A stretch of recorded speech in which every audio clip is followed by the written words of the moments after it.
Muito bem, turma, seja todo mundo bem-vindo a essa que é a segunda parte desse nosso encontro de hoje. O que vocês vão agora ver é a prescrição de uma tarefa que está apresentada como a avaliação final, mas prestem atenção, quem esteja vendo esse vídeo e não seja da turma, vai ter a oportunidade de ver comentários a um texto, na verdade, fragmentos de um texto, que é a introdução ao livro Brasil, uma biografia da professora Lilia Schwartz e da professora Heloise Starling. Vocês vão poder ver notas sobre características do Brasil e vocês podem citar esse livro, citar essas autoras, citar essas características do Brasil para problematizar 1 milhão de temas que vocês possam ter de enfrentar em alguma situação de prova. Mas, para mim, mais importante do que isso, tem a ver com a formação, e não com esse uso utilitário, mas com uma formação ampla, que é vocês pensarem, vocês, em relação a essas características do Brasil e dos brasileiros. Vocês se identificam com alguma dessas características? O material está postado, vocês vão poder ler. Eu vou comentar agora, na medida do meu possível e dentro do tempo, vou respeitar o horário da nossa aula. Vocês se identificam com essas características de que maneira? É muito importante estudar história. Eu não sou professor de história, mas tenho uma admiração grande por essa área e tem a ver com literatura, né? Tem uma disciplina História da Literatura, porque quando a gente estuda história, a gente consegue saber quem a gente é ao longo do tempo, nessa cronologia aí que a gente vive, né? No tempo em que a gente vive.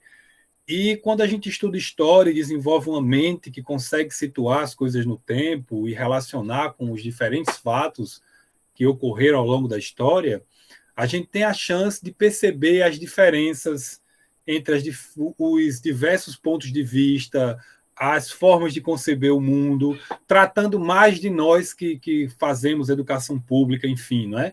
Quem esteve ao longo da história no poder, que proporcionou o maior avanço, que proporcionou maiores benefícios para a maior parte da população. Quem criou o sistema de ensino em que nós estamos inseridos? Quem criou a filosofia de ensino que é praticada por nós? Como é que era antes? O que é que nós vamos querer depois? O que é que já obtivemos até aqui? O que é que vamos querer para os nossos filhos?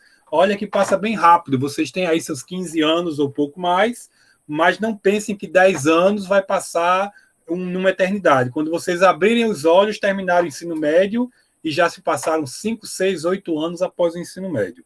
Então, principalmente nessa nossa época em que está tudo acelerado.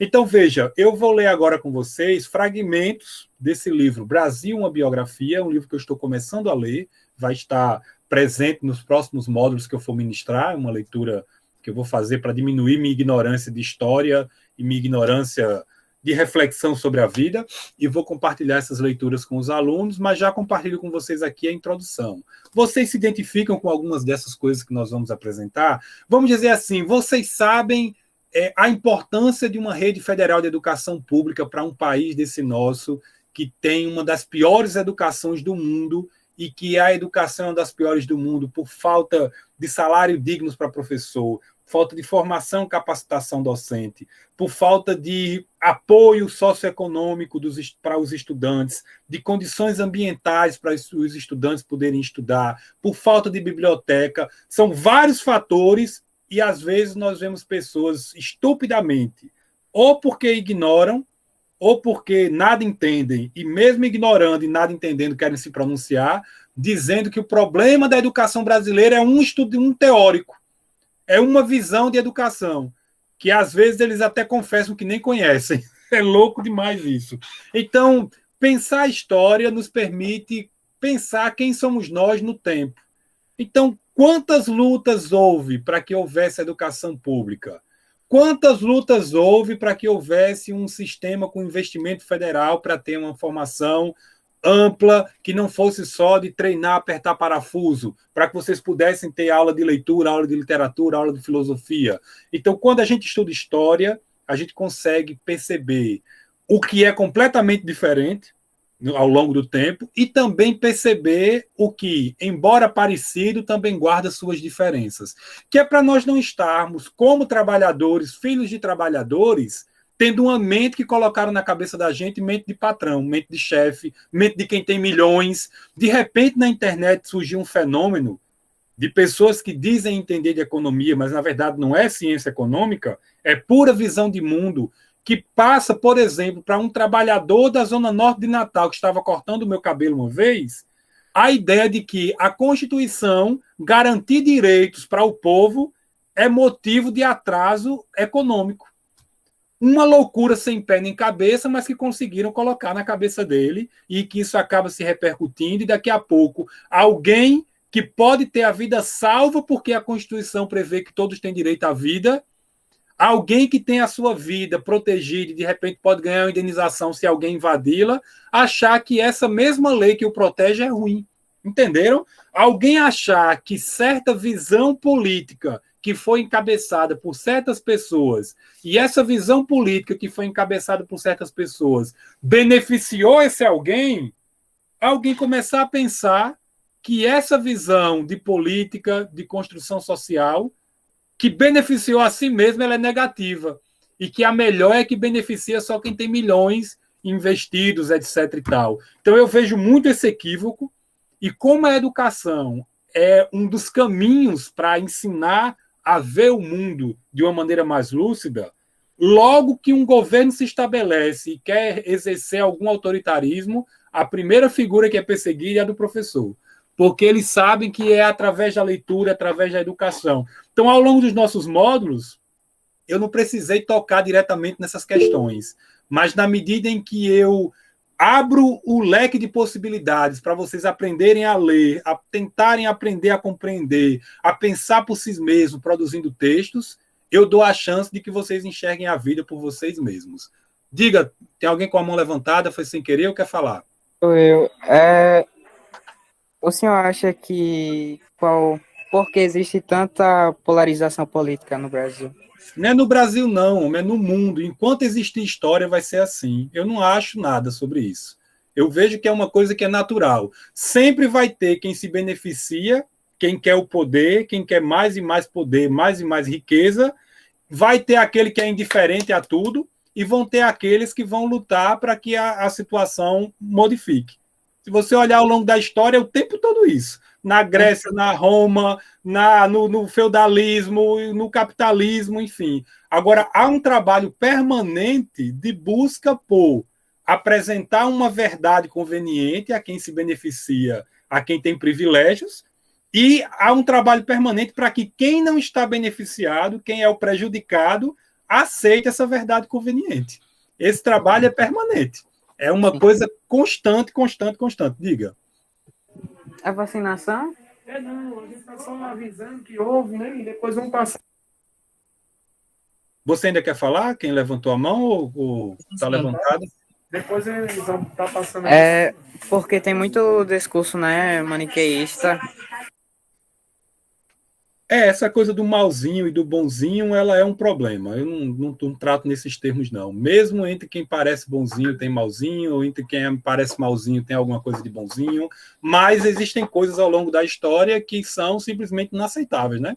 A ideia de que um grupo é para destruir o outro, entendeu? A ideia de que tem um inimigo que eu tenho que perseguir e acabar. A história foi...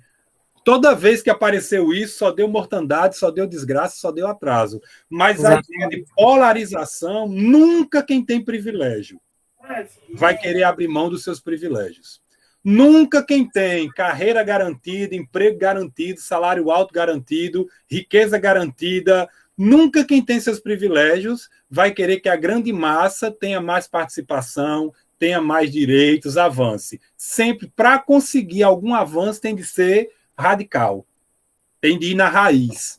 Então, quando eu digo radical, polarização, eu não estou querendo dizer pegar uma arma e matar todo mundo, se bem que às vezes para alguma coisa mudar precisou haver revolução, e a nossa sorte é que algumas pessoas arriscaram a vida e às vezes até morreram para que hoje a gente possa estar aqui. Por exemplo, tendo o direito de se pronunciar.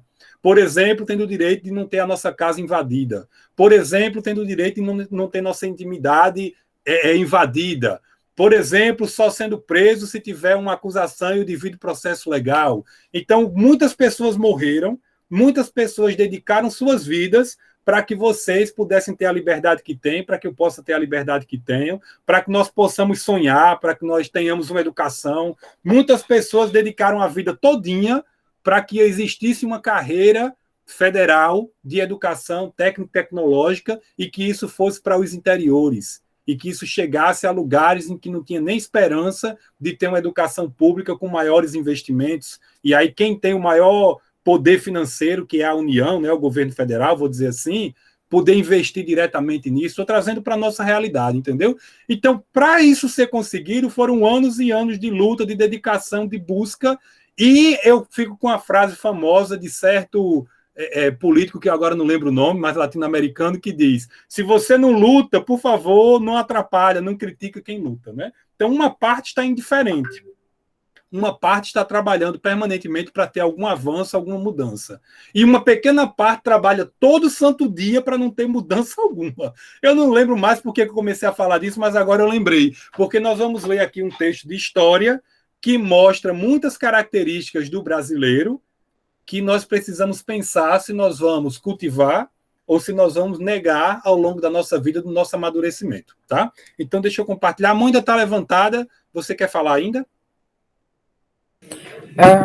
Só queria falar que quando tem discursos assim em relação à política, coisa do tipo, é por causa desse bem ou mal, desses discursos maniqueístas, é bastante difícil seguir a discussão, a conversação, porque as pessoas pautam muito uma ideia, às vezes absurda, porque acha que o lado que ela tá é o bem e o outro lado é o mal, e ela não pode se aliar àquilo, entendeu?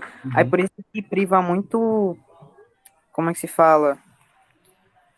Ela fecha com aquela ideia dela e não está aberta a discussões, tipo, pra talvez eu esteja errado, coisa do tipo. Não é isso, entendeu?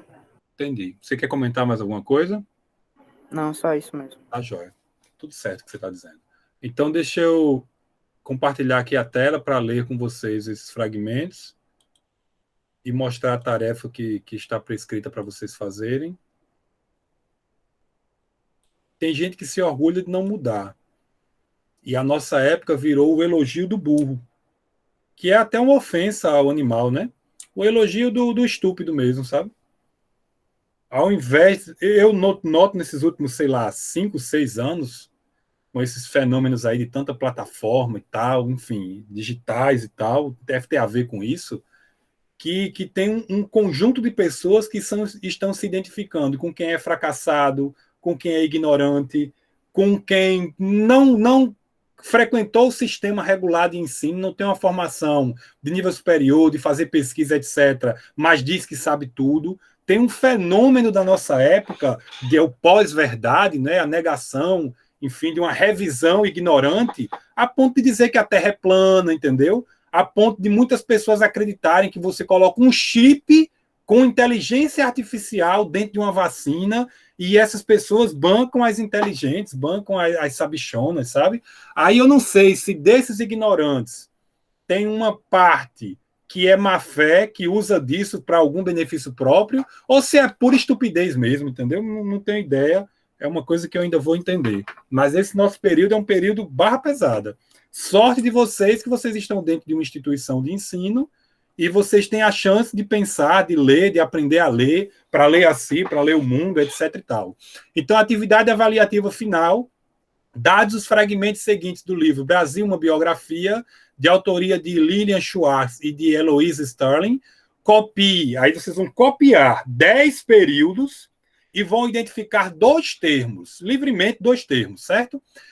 Além disso, vocês vão escolher uma característica do Brasil, uma característica do Brasil, entre as várias que aparecem no texto, e vão escrever um parágrafozinho com seu ponto de vista sobre essa mesma característica. Seu parágrafo deve responder ao seguinte: sendo uma realidade o que as autoras dizem, é bom para o Brasil cultivar a característica escolhida por você? Então eu vou mostrar já, vou comentar algumas características e vocês vão escolher uma delas, positiva ou negativa, aí vocês é que vão dizer. E vocês vão dizer, rapaz, é bom para o Brasil cultivar isso, manter isso, ou é ruim? Por quê? E tal, num parágrafo, certo? Os termos dos períodos a serem identificados são sujeito, predicado, aposto, adjunto adverbial, adjunto nominal, complemento verbal, complemento nominal e predicativo do sujeito. Ok, turma? Então, de olho aí na tela, trechos de introdução ou o Brasil fica bem perto, tá? Gente, aqui é a capa do livro na edição brasileira. Esse livro já está traduzido para o inglês e tal. Brasil, uma biografia, Lilia Schwartz e Heloísa Schwartz. O que chama a atenção de vocês aí nessa imagem, hein? Alguma coisa chama a atenção? Isso é a cúpula do Senado, se eu não estou enganado, é o Senado sendo concretada, quando da construção de Brasília. Aí os trabalhadores. Eu fiquei chocado e me inquietou muito. Vejam só, eles estão a uma altura muito considerável, né? Se você olhar esse último que tem aqui embaixo e comparar com esse primeiro aqui, e perceber que esse já está acima do chão aqui, né? Não sei quantos metros. Aqui tem uma distânciazinha entre esses dois que cabe um homem. E ainda ele está mais à frente, então ele está no mínimo a 3 metros do chão. Para não dizer mais. Concorda comigo, minha diretora? Tá aí, enfim. E parece que eles estão subindo, né? O negócio é pesado. Eles não estão com um colete, parece que não tem uma bota, né? Não estão com os equipamentos de proteção individual, né? A vida do trabalhador vale nada. É uma ferramenta descartável, né? Usa, se morrer, troca. Minha diretora está me ouvindo ou não está mais na aula? Estou ouvindo. Pronto, então vamos aqui. Eu peguei esse fragmento. Se são muitos os eventos, contextos políticos e culturais que assinalam esses mais de 5 séculos de existência nacional, o Brasil, né? Mais de 5 séculos, alguns traços, onde tem traços, são as características, né? Alguns traços insistem teimosamente, então, com esse teimosamente, as autoras já dizem assim, olha, eu não concordo com que essas características continuem, né? Mas ela não vai citar só coisas que elas discordam, tá? Teimosamente em comparecer na agenda local. Um deles é justamente nossa difícil e tortuosa construção de cidadania. Gente, cidadania tem de ir além do direito de votar e ser votado, que é um conceito jurídico de cidadania. Vocês são cidadãos quando começam a votar e ter o direito de ser votado. Agora, a gente tem de pensar a cidadania indo além, como participação. E parece que compreender a história nos ajuda a saber qual foi a visão político-partidária que chegou ao poder e fez alguma coisa pelos meus e pelos que são semelhantes a mim. Qual foi o grupo político e os encabeçadores dessas políticas, desses grupos políticos, que uma vez no poder só defenderam o interesse de meia dúzia. É isso que a história nos permite sacar. Tá? Então elas vão dizer, olha, é muito difícil no Brasil a construção da cidadania. Olha o que ele diz. No percurso deste livro, teremos oportunidade de acompanhar manifestações de claro civismo e entusiasmo público. Então, quando é que houve, segundo elas, um grande entusiasmo público e uma grande participação? Eu vou avançar sem ler esse trecho todo, mas outros eu vou ler com mais calma. Quando da aprovação da abolição da escravatura. Foi um ato do governo? Foi. A princesa Isabel foi lá e aprovou a Lei Áurea. Mas havia uma pressão popular, havia uma organização civil contra a manutenção de pessoas aqui no Brasil sendo tratadas como coisas, como objeto, que era a condição de escravatura. Então, para nós pensarmos essa ação brasileira, naquele momento, de se organizar em torno de algo para o bem de uma coletividade, ela deve ser cultivada entre nós ou não? Eu vejo umas matérias na televisão que botam o maior pânico quando o povo está se organizando. O povo foi para a rua, bababá, bababá, bababá. Aí vocês pensam, é legítimo colocar o terror que não é para o povo se organizar e pressionar, ou é para a gente cultivar essa postura que o Brasil teve aí, por exemplo, quando da abolição da Lei Áurea, com todas as limitações que a lei trouxe, não trouxe inclusão social, não trouxe educação para as pessoas que foram trazidas da África para o Brasil, mas pelo menos aboliu a condição de escravatura, tá? Aí ela diz no tópico 2, olha, numa ação caracterizada pelo poder de grandes proprietários rurais, numa nação caracterizada pelo poder de grandes proprietários rurais, até hoje são super fortes, né? A bancada ruralista e tal, muitos deles donos de imensos e isolados latifúndios que podiam alcançar o tamanho de uma cidade. Tem gente que sozinho é dono de uma cidade inteira em termos de terra, né? Autoritarismo e personalismo foram sempre realidades fortes, a enfraquecer o exercício do livre poder público. Então, com os comentários que o colega aí fez durante a nossa introdução, eu quero dizer assim, que é muito comum criar o personagem, não é? Personalismo. Deixa eu destacar essa palavra aqui para vocês entenderem o texto. Personalismo. Cadê? Cadê personalismo? Exercício do poder. Cadê? Tamanho de outro. Personalismo. Está aqui. Você tratar as coisas ali na figura de uma pessoa, né? Não é uma instituição. É uma pessoa. Não é uma visão de um partido. Você imagine. Quando não tem partido, só tem desgraça. A democracia se faz dentro de partido. Cada partido com um programa, cada partido com uma visão de mundo, e vamos para o debate e vamos ver quem é que o povo prefere colocar no poder. Então, o que é muito comum na história do nosso Brasil, segundo Lilia Schwartz e Heloísa Starling, é o personalismo, o autoritarismo, né, impor as coisas, e o personalismo. Falta ao brasileiro, como cidadão, entender algo que é maior do que uma figura política, do que um nome, uma pessoa. Entender o que é um programa de partido, o que é uma visão de mundo e por aí vai, tá? Então, essa característica brasileira de latifúndio, terra improdutiva, muita terra de uma pessoa só, não é? De autoritarismo, de personalismo, ao ver de vocês tem de ser cultivado ou é para ser negada? Mas vale a pena notar outro traço, outra característica, que se não é natural, pois nós tratamos aqui de construções sociais, né, e não é biológica, é escandalosamente resistente, tem lugar cativo na história brasileira. Certa lógica e certa linguagem da violência. Segundo Lilia Schwartz e Heloísa Starling, no Brasil impera uma linguagem da violência, de uma violência que é praticada constantemente, por exemplo, através de ações policiais e por aí vai. Então, essa linguagem da violência, essa presença do autoritarismo violento e tal, a gente tem de repensar e mudar ou tem que naturalizar e dizer que é assim mesmo, tá? Obviamente que eu tenho minha visão de mundo e que eu estou deixando transpassar aqui, né? Então, ela diz assim, olha, no item 4, último país a abolir a escravidão no Ocidente, o Brasil segue sendo campeão da desigualdade social e pratica um racismo silencioso, mas igualmente perverso. Então, é silencioso por isso, olha. Apesar de não existirem formas de discriminação no corpo da lei, não é como a África do Sul com o apartheid, não é como os Estados Unidos com aquela lei lá de segregação social, aqui só senta branco, aqui só senta preto, aqui só toma água branca, aqui preto só pode tomar água aqui. Então, no Brasil não tem isso, mas tem uma discriminação racial aí, né, velada, escondida e tal, e é o país de maior desigualdade social. Eu vou escancarar e vocês vão escrever do jeito que vocês quiserem, né? Então, ainda há pessoas que se dizem pensadoras, livre pensadoras, e defendem que no Brasil seja mantido o que está mesmo.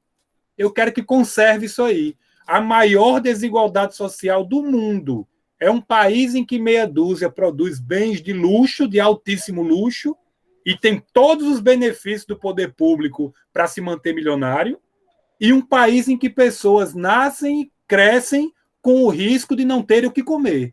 E muitas delas padecem fome enquanto conseguem sobreviver. É razoável isso? Eu já estou... Com as minhas perguntas eu já digo, né? O que eu penso sobre isso. Não tem como abrir a boca e ser neutro. Nós classificamos em tons e meios tons meio tons e até hoje continuam elas. Sabemos que quem enriquece quase sempre embranquece. Quem fica rico deixa de ser preto. Sendo o contrário também verdadeiro. Se o cara é pobre, o cara já vê que é a cor da pele, né? Se a fronteira de cor é de fato porosa entre nós e não nos reconhecemos por critérios só biológicos, então ela fala que o racismo no Brasil tem uma questão socioeconômica, que talvez em outros países não seja, né? Assim, Se no país a inclusão cultural, então isso aqui é um traço que vocês vão considerar para a gente cultivar ou não, a inclusão cultural, e se expressa em tantas manifestações que o singularizam, a capoeira, o candomblé, o samba, o futebol, se nossa música e nossa cultura são mestiças, então essa característica aqui de a gente ter uma inclusão cultural, de ter uma mistura de culturas, várias expressividades misturadas, isso é para a gente cultivar ou é uma coisa que é para a gente não querer, para a gente repensar e querer mudar, né? Não há como esquecer, elas dizem, a gente tem essa flexibilidade e inclusão cultural, mas a exclusão social é uma realidade. No nosso país, eu posso dizer para vocês, como alguém que morou em terreno de posse, que se chama favela, que morou em periferia no interior, que sabe o que é para a escola sem ter o que comer e continuar com fome quando não tinha merenda. Então, eu sei que no nosso país, quando a gente nasce, tem 1 tonelada de peso para a gente ficar exatamente onde a gente está.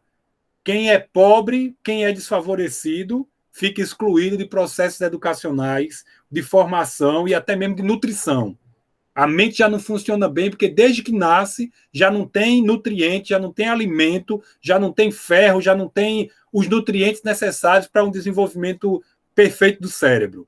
E quando vai crescendo, vão tendo mais e mais e mais obstáculos, e quem é rico já nasce desde a convivência familiar até as ofertas de emprego que recebe, já o privilegia. Então, o nosso país tem uma flexibilidade cultural, mas também tem uma exclusão social perversa. E aí vocês podem pensar sobre esses 2 traços no parágrafo de vocês. Aí mais um fragmento. Deixa eu avançar aqui. Deixa eu avançar para fazer um último comentário e terminar a nossa aula, tá? Então, existem ainda outras facetas, são várias características, né? Que fazem parte da cara e da expressão do país. Aí ela diz aqui, olha, que Lima Barreto terminou um texto que ele escreveu dizendo assim: tenazmente, ou seja, persistentemente, teimosamente, ficamos a viver esperando o quê? Diz Lima Barreto. O imprevisto, o que pode acontecer amanhã ou depois. Quem sabe se a sorte grande ou o tesouro descoberto no quintal. Aí eu pergunto para vocês, é razoável, se isso é verdade, que no Brasil a gente fica esperando pelo milagre, a gente fica esperando pelo sobrenatural, pelo inesperado. É razoável que a gente continue cultivando essa característica? Aí vocês vão escrever um parágrafo e vão escrever a respeito disso, certo? Aí, por exemplo, olha aqui quando ela diz assim: talvez por isso preferimos nos aferrar igualmente à ideia de que plasticidade e espontaneidade fazem parte das nossas práticas e formaria a nossa imagem, né? O nosso ethos nacional. Então seria tipo assim: o Brasil é assim mesmo, o brasileiro se adapta, o brasileiro é espontâneo, né?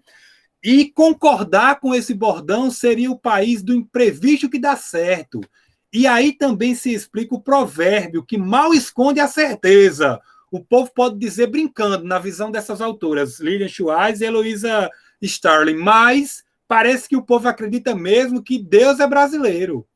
E dá-lhe mandinga, toda sorte de promessas, preces e rezas, que, mais uma vez, misturam crenças na hora de apostar no milagre. Aí eu pergunto para vocês, é válido, é para continuarmos cultivando a ideia de que o sobrenatural, de que o milagre vai resolver o problema da falta de espaço de lazer na sua cidade, vai resolver o problema da falta de saneamento público na sua cidade, vai resolver a questão da educação infantil na sua cidade, vai resolver a questão do ensino médio promovido pelos estados, vai resolver o problema dessa pandemia que não quer acabar nunca mais.